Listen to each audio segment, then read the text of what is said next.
Hello mga kadarwikats, magandang gabi and welcome back dito sa Gandara SRU channel. Ayan, happy Wednesday evening sa atin pong lahat and shout out sa lahat ng mga nandito ngayon na nakikinig at nakatambay sa ating channel, lalo na sa mga nag-abang talaga ng ating update para sa gabing ito. Maraming salamat guys, sobra ko pong na-appreciate ang inyo pong walang sawang pagsuporta sa ating daily updates at lalong higit syempre sa panonood araw-araw sa Itbulaga. Ayan, speaking of Itbulaga, kamusta ang panonood po ninyo ngayong araw ng Miyerkules? So, andito na naman nga po ako, ang nag-iisa ninyong nagmamagandang Collegiate Trafficants upang maghatid ang latest update and fresh happenings patungkol sa TVJ. Basta mga balita na may kinalaman po sa Itbulaga, sagot na po natin yan. And ganun na po, dami na po natin ng ilang chika patungkol sa loob at labas ng showbiz. Kaya naman kung di ka pa nakaka-subscribe, ay i-click mo na yung subscribe button at notification bell para maging updated ka at ma-notify ka tuwing may bago po tayong reaction na videos dito sa ating channel about sa mga nasasagap nating balita, mapait-bulagaman po yan, or mga chismis sa loob at labas ng showbiz. Anyway, para sa gabing ito, may kinalaman po kay Mayor Jose Manalo ang ating pong pag-uusapan. Sapagkat meron pong ilan na may opla na ipatanggal, ito pong si Mayor Jose. Bakit kaya? Ano kayang problema nila kay Mayor Jose Manalo? Bakit meron pong mga ganitong plano, meron pong ganitong mga hangarin, gayong napakalaki po ng papel nitong si Mayor Jose or ni Jose Manalo sa Itbulaga, lalo na po sa barangay. Hindi rin kasi talaga kompleto sa barangay pag wala po si Mayor Jose or kung hindi po kompleto ang Jowa Pao. Pero bago po natin yan pag-usapan at talakayin, so narito po muna at unahin nating pag-usapan ang tungkol po dito sa post ng TV5 or ibinahagi ng TV5 na mga magagandang larawan kuha po sa 45 years anniversary ng Itbulaga. So, ibinahagi po nila, ito pong kuha mismo na ating Davricans na si Kuya Ryan Agoncillo. Ayan o, napakaganda pong shot ng TVJ na siyang haligi nito pong Itbulaga. Ipinost nga po kasi ito ni Kuya Ryan sa kanyang social media account na nirepost naman ng TV5. 5 to 50 years. Look, ibinahagi ni Legit Taricaz and Itbulaga TV5 host Ryan Agoncillo sa kanyang IG post ang isang momentous photo ng Ogie Taricaz na sina Tito, Vic, and Joey sa ginanap na Itbulaga 45th anniversary celebration. Hashtag Hapon Champion TV5, hashtag TVJ on TV5. And grabe, talaga si Kuya Ryan na wala pong kakupas-kupas.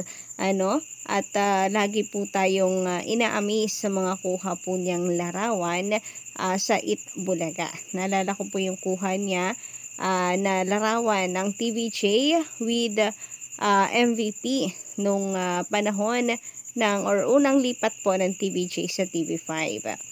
So, eto po mga kadarikans, ang mga larawan na ibinahagi ni Kuya Ryan sa kanyang social media account. Kuha po niya mismo.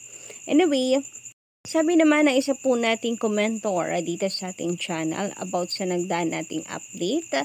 Sayang lang wala po siyang username, no? Anyway, shout out at magandang gabi pa rin sa'yo. Maraming hiling na ang tinupad ng Itbulaga mula na magkaroon ng Dear Itbulaga. Kasama na doon ang pagpapagawa ng pustiso. Sadya lang silang mapagbigay sa mga nangangailangan upang binuhay or parang binuhay uli nila ang dating segment na Send in Your Dreams. Well, hindi nga po ito first time sa Itbulaga. Yun, namimigay po sila ng tulong and nagsasagot po sa kahilingan ng mga team bahay na mga Kadaver Cats natin. So, eto nga po muli sa pamamagitan ng Dear Itbulaga, marami po silang natutulungan. Kaya naman sa yung bashers ng Itbulaga, wag na po nating pansinin, lalo na yung nakokornihan sa mga sender daw ng Itbulaga. Siguro kasi masyado silang mademand sa buhay. Kaya yung mga simpleng hiling para po sa kanila, hindi nila alam na napakalaking bagay na po para sa ating mga kapos at simpleng tao. Mga wala po kasing kakontentuhan, kaya nakokornihan sa mga simpleng bagay. O pwede rin mga mema at gustong sirain yung segment ng Itbulaga na Dear EB or Dear Itbulaga sapagkat napakalakas din po ng segment nito. Laging pinag-uusapan sa social media. Sabi naman ni Sir Roy Michano Mogol, kahit naman sila yung gumastos ng pamasahe na pagpunta sa Itbulaga, yun naman ay para lang mapasaya yung bata. Saka pinapalitan naman ng Itbulaga yung ginagamit na pamasahe ng letter sender. Plus, ma-featured ka nga po sa national television on Itbulaga. Nako, napakalaking bagay na po mga Kadaver Cats. Sabi nga, kung ano po yung maliit na bagay, siyang nagmamatter. Samantala, eto na nga mga Kadaver Cats, dumako po tayo dito sa ating chika about or patungkol kay Mayor Jose Manalo. So, meron pong nagpupush na sana tanggalin na lang daw itong si Jose sapagkat hindi naman daw ito magandang ehemplo lalo na sa mga batang nanonood. Bakit kaya?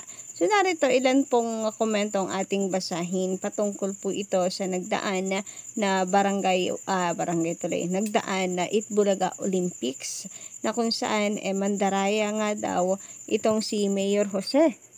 At hindi nga daw po ito magandang halimbawa. Tanggalin na lamang daw ito sa Itbulaga Olympics. So, nakakagulo na ngayon sa comment section. So, sabi nga po dito, real talk lang. Hindi na nakakatuwa yung pag-host ni Jose. Just too loud. Siya sana ang isa sa mga senior member ng host, pero sa pinapakita niya, hindi magandang ehemplo para sa mga young host. Parang pumasok na sa ulo niya yung character as mayor. Sabi pa po dito, real talk. Idol ko rin si Jose. Magpatawa. Pero matagal ko nang napapansin to. Hindi siya sport sa lahat ng mga competition na kasama siya. Gusto niya lagi siyang angat at panalo. Parang yung ginagawa niya kanina. Hindi na nagpapatawa. Pikon na. Hindi magandang halimbawa sa mga manonood, lalo na sa mga bata. Baka pwedeng hindi na lamang siya isali. Mag-host na lang sana siya. But still, solid Daver Cats pa rin ako. Ever since. God bless us all. Legit Daver Cats. Ayan, God bless din po sa inyo. And sana daw sa Bulagan Olympics hindi na kasama itong si Mayor Jose. Kasi yun nga po yung napapansin nila. Panay ang bintang, pero siya naman daw itong mandaraya talaga na alam na po ng mga manonood noon pa man daw. Sabi dito, dapat yellow team panalo. Sorry Kuya Jose, ikaw po ang panereklamo na dinadaya kayo. Pero ikaw po numero 1 mandaraya. Opinion lang po. Wag na libsi Kuya Jose sa games. Or wag na lang isali si Kuya Jose sa games. Puro na lang reklamo siya. Nung una, bulagaan. Wala si Kuya Jose, okay naman. Pero nang sinali siya, parang nagulo na yung game. Sorry Kuya Jose. Samantala, dumako naman tayo dito sa 45th birthday ng Itbulaga na kung saan tila ang TVJ na pagalitan pa po ng isa pong viewers sapagkat sabi nga niya, very simple naman ang 45th anniversary nila. Sana sa susunod ay hindi ganito. Sana hindi sila mag-settle down sa ganitong uri ng selebrasyon. Sabi dito, the 45th anniversary was so simple. My favorite part was the announcement of E-Best. I hope they don't settle for this kind of celebrations. There was no special performance. Their viewers deserve something better to watch.